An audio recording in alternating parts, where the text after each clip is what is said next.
feel like there could be a team overseas who would love to snatch Caitlin Clark away from us and give her a crazy offer. I mean, Ice Cube was about to give her $5 million to play in less than 10 games in the Big Three. So the European League just revealed Caitlin Clark's debut moments, and they couldn't be happier about it. Why wouldn't they be? They've hit the jackpot without even trying. Definitely a reason to celebrate. No matter how the cachet of the WNBA elevates, remember, it could have been even better. You messed it up. You messed it up. When I say the WNBA made a huge mistake, I really mean it. They practically handed over their star player, Caitlin Clark, to the EuroLeague, like giving away a golden opportunity. If that's not the height of bad decision-making, I don't know what is. And from the sounds of this interview, it seems like she's probably going to make more money overseas in EuroLeague than she did during this WNBA season. The commissioner told her that she could make $700,000 playing in the WNBA. Caitlin Clark must be feeling relieved now. She's finally free from the rough and aggressive play she had to deal with before. No more unexpected hits or anyone trying to hurt her like it's some kind of violent game. Now, she can focus on what really matters: basketball. Meanwhile, the WNBA is probably scratching their heads, wondering what just went wrong. In the WNBA through marketing this and that. I don't know what Kathy was talking about, because even the highest paid player in the WNBA currently makes a little over $200,000 in salary. So, Caitlin Clark left the WNBA, and honestly, who can blame her? The WNBA really dropped the ball, and now Europe is celebrating like they hit the jackpot. And they kind of did. The European League is giving Clark the star treatment, while the WNBA is left scrambling, trying to figure out how they lost their brightest talent. But hey, that's what happens when you don't value your top players. With the WNBA season ending for many teams, there are already so many players heading overseas to play during the off-season. But with all of the drama currently surrounding the WNBA, on top of the low-paying salaries, some of these players are questioning if they'll even... Let's start with the money. The WNBA wasn't offering much. Caitlin Clark was making just $76,000 to $78,000 in her rookie season. That's it. Meanwhile, Europe is ready to give her a deal so big, it would make WNBA executives cry. We're talking hundreds of thousands more. And guess what? In Europe, they take care of everything: housing, transportation, even taxes. Yep, you heard that right. The WNBA couldn't even give her a bus pass. But in Europe, they're treating Clark like royalty. Indiana Fever was turning away games into home games, and so it's kind of sad that through all of that, Caitlin was still advocating for players on the other team to get bonuses, because she saw the kind of money and eyeballs and viewership that all of this was generating. Now, Kathy Engelbert and the WNBA leadership are probably panicking. What do they have left without Caitlin Clark? Not much. This is the same league where Clark was drawing in millions of fans and boosting viewership by 142%. And now she's just gone. All for a small $300,000 over 4 years. What a loss. To hell with the WNBA. They're nothing. They're nobody. No one's watching. They lost $50 million. It's almost a joke when you compare what Europe is offering. And let's not forget Ice Cube's $5 million offer for her to play just 10 games. That's more than she'd make in 4 full seasons with the WNBA. Honestly, if I were her, I'd pack my bags in a heartbeat too. I understand she hadn't played in the league yet, but at least the popularity and the interest around it. And it's not just about the money. The EuroLeague offers something the WNBA can't even imagine: an actual full season. While the WNBA struggles through a few months in the summer, Europe runs from October to April, giving Clark more time to play, improve, and compete at a higher level.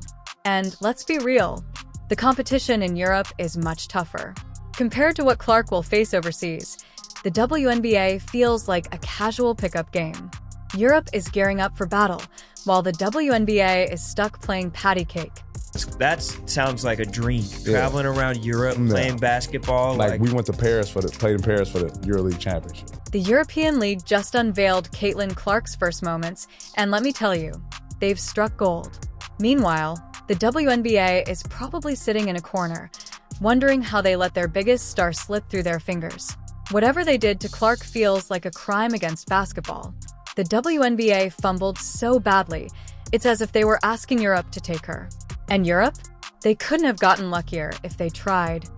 There could be a world where more of these private-owned EuroLeague teams, I could see some of these teams going after some of our star players in the WNBA. And if the money makes sense, if the business aspect makes sense, we could lose more players to playing overseas. They've got Caitlin Clark, while the WNBA is left with a huge gap where their most exciting player used to be. And let's not forget about the endorsements. Clark isn't just scoring points on the court, she's about to cash in big off the court too. Europe offers a whole new world of sponsorships and brand deals.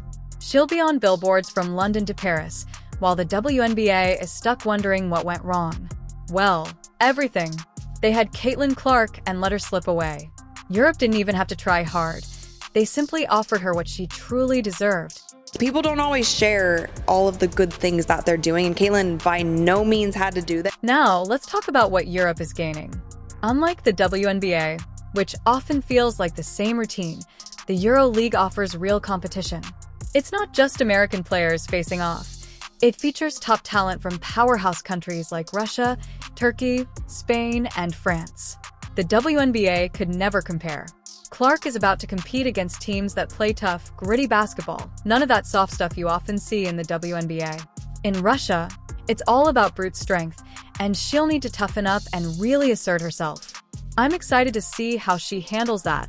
Then there's Turkey, where the game is slick, fast-paced, and all about quick plays. Forget the WNBA's slow pace. Clark is stepping into a basketball masterclass.